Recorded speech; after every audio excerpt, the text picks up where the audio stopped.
반갑습니다. 오늘부터 시편 말씀을 묵상하게 되었네요. 오늘은 첫 시간입니다. 전체적인 내용, 앞으로 우리가 어떤 방향성을 가지고 시편을 묵상할 것인지 개요적인 설명을 말씀으로 함께 나누는 시간을 갖도록 할게요. 시편은 영혼의 해부도이다. 칼빈의 말인데 이것이 우리가 시편을 이해하는 데 있어서 중요한 우리의 초석이 되어야 되지 않겠나 하는 생각을 해보았습니다. 시편은 총 5권으로 이루어진 지혜 문학이라고 알려져 있죠. 그리스도인들이 가장 사랑하는 묵상집이자 기도문입니다. 아마 저나 여러분, 특히 이제 남성분들 같은 경우는 혼자 고독한 시간을 보낼 때, 예를 들어 군대 같은 데 가면 가끔 고향이 그리워지고 또 가끔 몸이 너무 고될 때 시편의 말씀이 떠오르거든요. 그 구절이 머릿속에만 맴돌아요. 그 구절 가지고 기도하기도 하고 또 그 구절 가지고 묵상을 하다 보면 나의 상황과 입장과 너무나 비슷한 그러한 시인의 그러한 영성을 우리가 만나게 되죠. 시편을 통한 삶의 변화는 말할 것도 없고 시대를 막론하고 많은 그리스도인들에게 영향을 준 것이 시편이죠. 일반적으로 그리스도인에게 시편은 별로 이제 어렵지 않다라고 생각하기 쉬운데 사실은 시편은 종잡을 수 없는 감정의 변화처럼 정확히 이해하기가 어려운 난해한 문서임이 분명합니다. 그래서 사실은 시편의 경우는 안내자가 반드시 필요해요. 여러분 혼자 묵상한다라는 거 저도 마찬가지지만 예를 들어 신학적으로 그 문제를 해결할 수 있는 훈련 과정을 통과한 사람은 좀 다르지만 그렇지 않은 분들에게는 시편은 어떻게 접근해야 할지 이해하기가 쉽지가 않거든요. 시편 히브리어로 세페르 테힐림이라고 부르죠. 찬양의 책이라고 하는 뜻을 가지고 있어요. 70인역에 보면 풋살모이라고 말을 하죠. 수금을 치면서 부르는 노래 이렇게 되어 있어요. 우리가 잘 알지만 구약 성경은 크게 모세 오경, 역사서, 시가서, 예언서로 구분이 되는데 오경이나 역사서나 예언서는 위에서 아래로 향하는 하나님의 계시죠. 하나님이 계시를 보내시는 거야. 그럼 시가서는 뭐냐? 그 계시를 듣고 아래에서 위로 보내는 인간의 응답이다. 이렇게 표현할 수 있는 거죠. 이해가 되십니까? 시편이 총 5권으로 되어 있다 그랬잖아요. 1에서 41편이 1권, 72편까지가 2권, 89편까지가 3권, 106편까지가 4권, 마지막 150편까지가 5권인데 왜 이렇게 5권으로 구성되어져 있을까? 이것은 모세오경과 관련된 것으로 보입니다. 이들 앞의 가르침에 따르면 모세는 이스라엘 백성에게 토라 율법 5권을 주죠. 다윗은 이스라엘 백성에게 뭘 주냐? 시편집 5권을 주었다라고 이야기를 해요. 이처럼 위로부터 주어진 5권의 토라와 아래로부터 반응하고 있는 5권의 시편이 5대5로 어우러지면서 하나님과 인간의 아름다운 관계가 사실은 조직적으로 이렇게 보여지고 있는 거죠. 시편의 시인들은 하나님이 자신의 삶 속에 찾아오셔서 역사하시고 말씀하실 때는 찬양시로 응답을 하고 또 하나님의 부재와 침묵을 경험할 때 마치 욥처럼 이런 침묵을 경험할 때 탄원시로 반응을 하죠. 찬양시는 기뻐 부르는 노래이고 탄원시는 슬픔 가운데 절규하는 기도거든요. 그러니까 노래와 기도가 찬양과 탄원이라고 하는 것이 계속 소용돌이 치면서 이 시편이 구성되어지고 있다라는 거예요. 그리고 더 중요한 것은 이 노래와 기도가 인간의 하나님과 소통할 수 있는 매우 중요한 통로라는 거죠. 어제 우리가 중보기도 교제를 모임을 나눴지만 우리가 하나님을 높여드리는 찬양, 찬양이 안 될 때는 하나님을 높여드리는 찬양을 부르세요. 내 감정을 건드리는 그러한 복음성가보다 하나님을 높여드리는 찬양. 그 찬양과 기도가 하나님과 소통할 수 있는 중요한 통로라는 거죠. 시편 기자는 여러분 잘 알지만 다윗이 73편의 시편을 기록을 해요. 150편에서 73편이면 절반 정도 되잖아요. 그죠? 아삽은 12편, 고라자선 11편, 솔로몬이 2개, 모세가 하나, 에단이 하나. 그리고 작자 미성이 50편 정도로 구성이 되거든요. 시편 150편 중에 100편은 기자의 이름이 있어요. 근데 남은 50편은 기자를 알 수가 없어. 다윗의 시편이 73편으로 절반을 차지한다 그랬죠. 그런데 다윗의 시편에 관한 논란이 조금 남아 있어요. 비판적인 학자들은 저작권을 부인하는 시들이 몇 개 있거든요.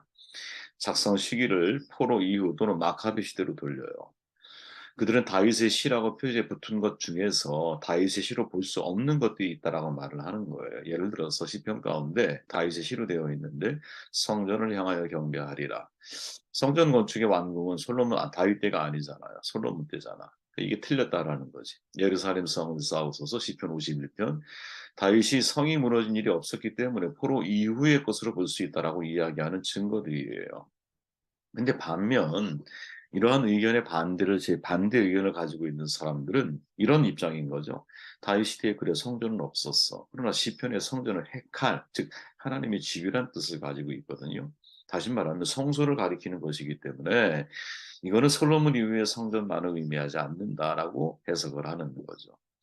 솔로몬이 무너진 다윗성을 수축을 했잖아요. 다윗 시대 종교적인 박해가 없었다 해도 그가 환란 중에 장차 나타나실 메시아의 순환을 체험적으로 예언한 것이라고 주장을 하기도 해요. 이해되시죠? 그죠? 이해되시죠? 다윗이 지었다라는 증거는 사실은 굉장히 많죠. 왜 그런가 하면 다윗은 음악을 너무나 사랑하는 음유 시인이었잖아요. 그죠? 저도 음악을 되게 사랑하는데 여러분도 많이 사랑하실 거예요. 다윗은 음악으로 악기를 물리칠 정도의 영성을 가지고 있는 사람이었잖아요. 남자는 인생으로 시를 쓴다. 한옥 목사의 책 제목인데 읽어보시면 재밌어요. 근데 이때 그 남자가 누구냐? 다윗을 가리키는 거거든요. 다윗은 인생에 시를 썼다라는 거, 인생으로. 참 좋은 표현이죠. 성전에서 노래하는 자를 세우고 노래를 맡게 하고 전문적으로 이 일을 키웠어요. 성전에서 노래하는 규례를 처음 세운 사람이 다윗이죠. 다윗 이전부터 예배 의식에 관한 시가 있었어요. 없던 건 아니었어. 모세의 축복의 노래가 있었고요. 드보라 노래, 발람의 노래가 있었어요. 신약에도 있죠. 신약은 시편을 인용할 때마다 다윗의 시라고 철저하게 밝혀주고 있죠. 네. 그렇게 시편 영성을 찾기 위해서는 여러분 사실은 이제 다윗의 이야기는 요로 제가 마무리를 하고 우리가 시편의 영성을 따라가고 찾아가기 위해서는 저는 그런 생각을 해요. 이게 노래와 기도잖아. 그죠? 시인의 영성으로 접근을 해야 한다라는 거지. 마치 논문을 대하듯이 시편을 보면 안 된다라는 거예요. 그죠? 우리가 음악할 때, 그죠? 건조한 마음으로 음악하면, 감정이 전혀 들어가지 않은 마음으로 음악하면, 그게 무슨 감동이 우리에게 있겠어요. 그죠? 지금 시인의 영성으로 접근을 해야 한다라는 거지. 아주 풍성한 감성적인 접근, 마음을 가지고, 상태를 가지고 이 시를 그 시인의 그 시를 고백하고 있는 삶의 준고의 틀 속에 들어가야 좀 되는 거죠. 그리고 왜 이런 탄원의 기도를 드리고 있는지를 이해하고 그 시인의 마음으로 그 시에 우리가 젖어 들어가기 시작할 때 시인의 영성을 느끼게 되는 거죠. 달리 말하면 이스라엘 찬양 중에 계시는 주여 주는 거룩하신 이이다. 시인의 고백처럼 하나님은 찬양 중에 임재하시고 우리는 찬양을 통해 하나님의 임재 안으로 들어가죠. 그 속에 머무를 때 비로소 하나님과 사귐의 기도를 드릴 수가 있는 거예요. 그죠? 하나님과 소통하는 매뉴얼이 필요한데 이런 측면에서 시편은 인간과 하나님이 어떻게 소통해야 하는지를 자세히 가르쳐 주고 있는 교과서와 같은 역할을 한다는 거지. 그래서 시인의 영성으로 접근을 해 가야 한다는 거예요, 여러분. 아우구스투스의 말처럼 우리는 찬양을 통해 찬양하는 대상을 닮아가는 거거든요. 멋진 표현이죠, 여러분. 찬양하시는 분들은 이 말을 가슴에 새기시면 좋겠어요. 찬양을 통해 찬양하는 대상을 닮아간다. 그죠? 하나님을 찬양하면서 그분의 형상을 닮아가는 것이죠. 이게 시인의 영성의 중요한 한 포인트야. 또한 시편은 아까 말했죠. 기도의 책이거든. 우리의 기도가 올바른 길을 어떻게 가야 하는지를 보여주는 거야. 칼빈의 표현에 따르면 시편은 영혼의 해부도와 같아요. 해부도. 그러니까 우리가 시편을 보면서 내 영혼이 해부되는 느낌을 경험을 하는 거예요. 해부되는 느낌.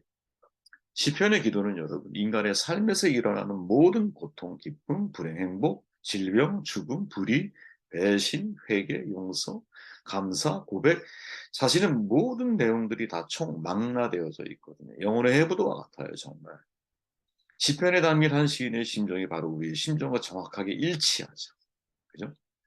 우리의 인생 선배인 시편 시인들이 희노애락이 공존하는 일상에서 어떻게 기도했을까? 아, 이 사람이 고통스러울 때 죽음 앞에서 혹은 불행 앞에서 질병 앞에서 불의 앞에서 이 사람들은 과연 어떻게 하나님 앞에 나아갔을까? 바로 그 기도의 본을 보여주고 있는 것이 시편이라는 거지. 그래서 독일의 디트리트 본 헤퍼 목사가 어제 우리가 나눴지만 신앙 공동체 안에서 시편을 재발견하는 일은 너무나 중요하다고 말하면서 이렇게 정론해줘요. 오늘날의 교회가 시편을 잘 사용하지 않게 되면서 비할 바 없는 보물들이 시편과 함께 교회에서 사라졌습니다. 그러나 시편 기도가 다시 회복되면 상상할 수 없는 힘이 교회 안으로 들어올 것입니다. 아멘. 아멘. 여러분 시편에 관한 찬양은 다윗의 장막에 그 목사님 계시잖아요. 그분이 시편 150편을 전부 다 찬양화 시켜가는 것을 본인의 꿈이었고 비전이다 이렇게 얘기한 걸 제가 얼핏 들은 적이 있는데 시편 자체의 가사 그 자체를 가지고 찬양을 만들어가는 일 너무나 사실은 제가 볼 때 값지고 귀한 일이 아닌가. 왜? 그 찬양을 부를 때마다 여러분 진짜 우리는 하나님의 임재 앞에 서는 경험들을 너무나 많이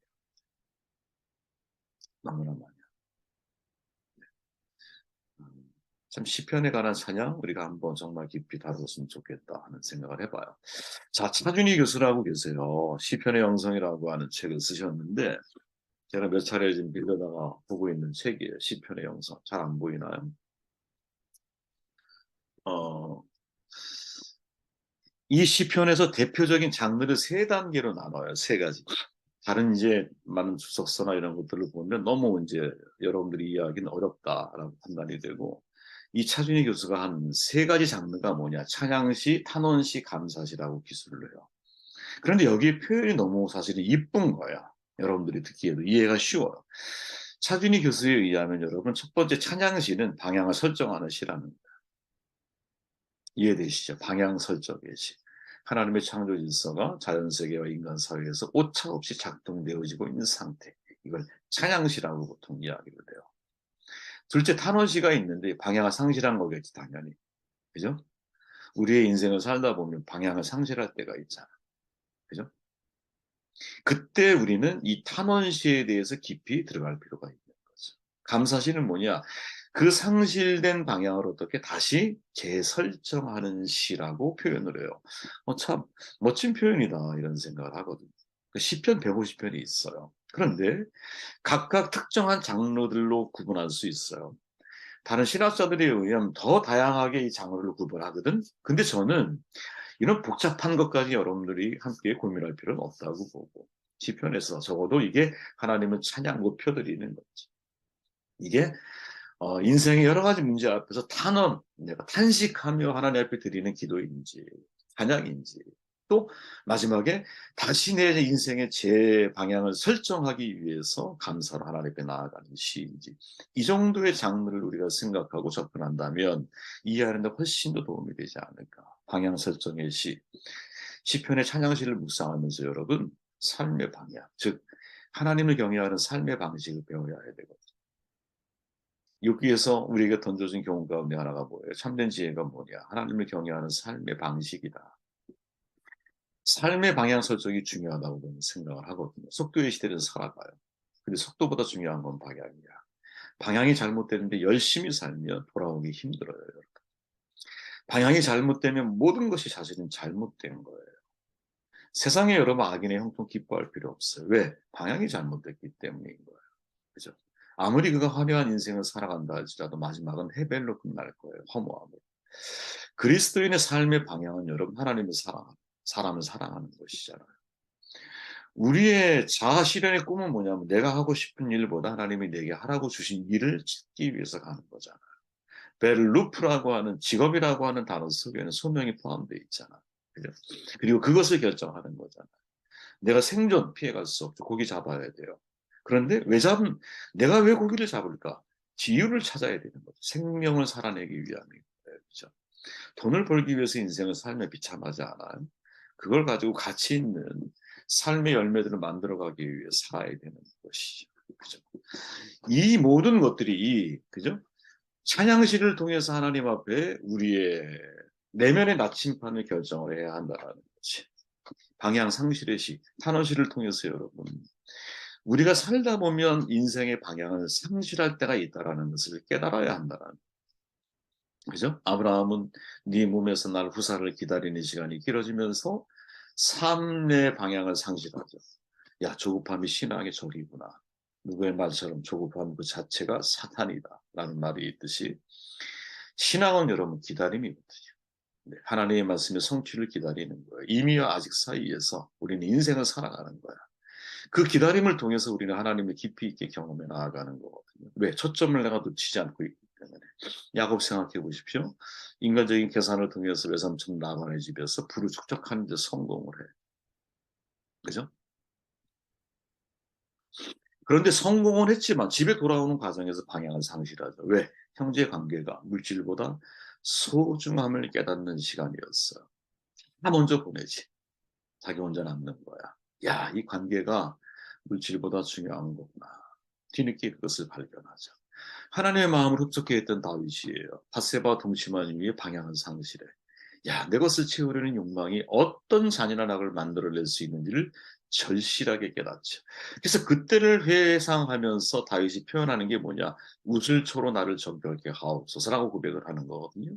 우슬초는 문둥병에 사용하는 거야. 무슨 말이냐? 자기는 그 죄의 고통이 무엇인지를 알지 못하며 그 짓을 저지른 거죠. 그러게 방향을 상실했을 때 사실은 이런 탄식하는 기도가 우리의 삶 가운데 있어야 되고 이 기도가 시인의 영성을 닮아가는 중요한 방법이라는 거지. 그럼 방향을 상실했다가 다시 설정할 때는 어떤 시가 우리에게 있어서 감동이 되느냐? 그건 감사시라는 거죠. 여러분 시편 70 시편의 아삽의 시 같은 걸 보면 그러잖아요. 여호와께서 은혜 베푸심을 잊으셨는가?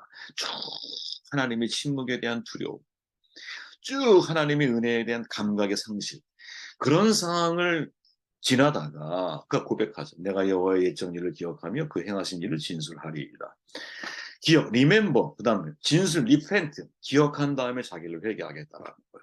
그리고 났더니 그가 뭐라고 말해요? 아, 여호와보다 더 큰 신이 어디에 있습니까? 이렇게 고백을 하는 거예요. 감사가 나오는 거지. 감사가 나오는 거야. 그죠? 저는 여러분 인생에 잊지 말아야 할 것 중에 하나가 인생의 코스는 다 달라. 근데 각자의 코스마다 하나님의 뜻이 다 담겨 있어. 수영 선수가 되는 길과 초등학교 선생님이 되는 길은 다른 거거든요. 다르기 때문에 배움의 내용이 다르고, 다르기 때문에 고난과 고통의 크기가 다르고, 다르기 때문에 다른 사람과 나의 인생을 절대로 비교하면 안 돼요. 세상은 정반대잖아요. 비교와 경쟁의 문화야. 그러나 교회는 여러분 비교와 경쟁의 문화가 아니에요. 일치와 화합의 문화거든요. 하나됨을 추구하는 거거든요. 교회는. 그리스도께서 하나님이 내게 주신 길을 수용하는 과정에서 감사를 우리가 알아가요. 만약에 하나님이 내게 주신 길을 수용을 못하잖아요. 그럼 감사가 안 나와요. 아니 주신 것이 감사하지 않은데 주실 것을 어떻게 내가 감사할 수 있겠어. 그죠? 그리고 주신 것이 감사하게 될 때 구원의 문이 내 앞에 열리는 거지. 문둥병자가 주신 것 감사해서 다시 주님 앞에 왔더니 구원이 선포되잖아. 네 믿음이 너는 구원했어. 구원이 선포되잖아요, 여러분. 감사가 감사할 일을 부르는 거지. 그렇게 방향을 상실했을 때는 사실은 리멤버 과거에 하나님 행하신 일을 떠올리고 지혜인 거야 이게. 그다음 리펜트 나의 부족한 믿음을 고백을 하고 그 다음에 무엇 하나님을 높여드리는 다시의 감사의 삶. 다시 하나님을 찬양하는 방향이 재설정된 삶을 살아가야 한다는 거죠. 지금 드린 이 메시지를 여러분 마음속에 담아두고 아 내가 앞으로 시편을 묵상할 때 이것이 과연 어떤 시인가 주제를 찾고 그 다음에 그 시에 맞는 시인의 영성을 추적해 나가는 그런 시간이 시편 묵상의 시간이 되었으면 너무나 좋겠습니다. 우리 말씀을 듣고 기도하시고 제가 마무리 기도합니다.